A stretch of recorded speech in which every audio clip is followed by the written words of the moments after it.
How to keep out of student loan trouble while overseas. Failing to make your student loan repayments while overseas can prove costly in the long run. So you're overseas, or about to head overseas, and you have a student loan. How much do you have to pay off, what is the interest rate, and what can you do to avoid getting slapped with massive interest or even arrested when you get home?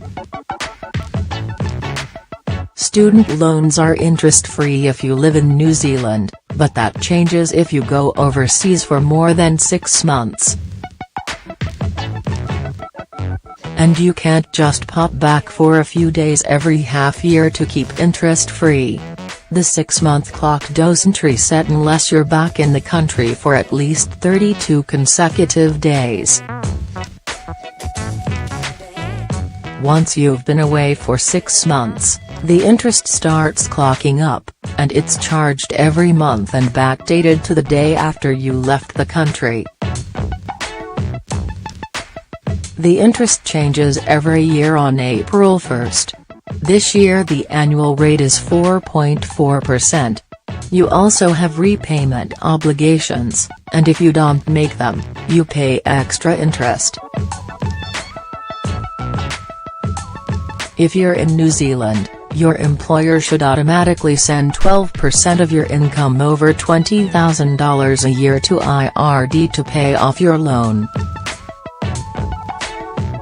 Once you go overseas, repayments are your responsibility, and IRD calculates them based on how much you owe, not how much you earn. You can apply for a 1-year repayment holiday, during which you won't have to make payments but will still accrue interest. You have to apply for this before leaving or within 6 months of going overseas. Failing that, if you owe less than $1,000, you have to pay it all off in the first year you're overseas.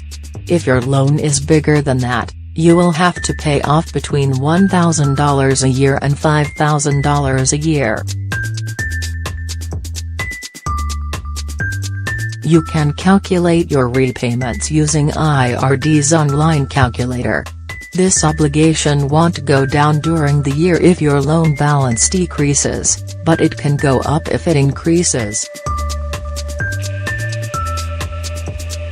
Your obligations are recalculated every March 31st. You have to pay half of your annual obligation before September 30th, and the other half before March 31st, unless you have a special arrangement with IRD. If your loan is over $90,000, your obligatory repayments might not cover the interest, and your loan could continue to grow unless you make voluntary repayments as well. No matter what the balance of your loan is, making voluntary repayments will reduce how much interest you pay. If you miss a payment, you might not be able to leave New Zealand after you come back until you've paid it off. Consistently missing payments could see you get arrested if you try to leave New Zealand after a visit home. You'll also get hit with an extra 4% interest on the overdue amount, making it a total of 8.4% this year. That interest is compounded monthly, which means you actually get charged about 0.7% each month, instead of 8.4% at the end of the year. That also means the interest can stack up quickly, because if you don't pay it off, you pay interest on the interest each month. You can apply to have this extra 4% reduced to 2%. You will have to come up with a payment installment arrangement that IRD agrees to.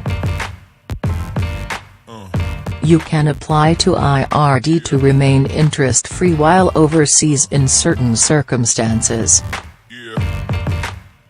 You may be eligible if you or your partner are studying overseas, working for the New Zealand government, working for a New Zealand employer, volunteering for a charitable organisation, or living in Niue, the Cook Islands, Tokelau or Ross Dependency. If you plan to be overseas less than 6 months but your return was unexpectedly delayed by an airline strike, illness, death of a family member, natural disaster, terrorism or war, then you can apply to remain interest-free until you return. Your loan will become interest-free again once you've been back in New Zealand for 6 months, but you might still get a bill for a part-year overseas repayment. While overseas, you can pay your loan using a credit card or money transfer services such as Western Union. If you find yourself in a tight spot and can't make your obligatory repayments, IRD encourages you to get in touch to figure it out.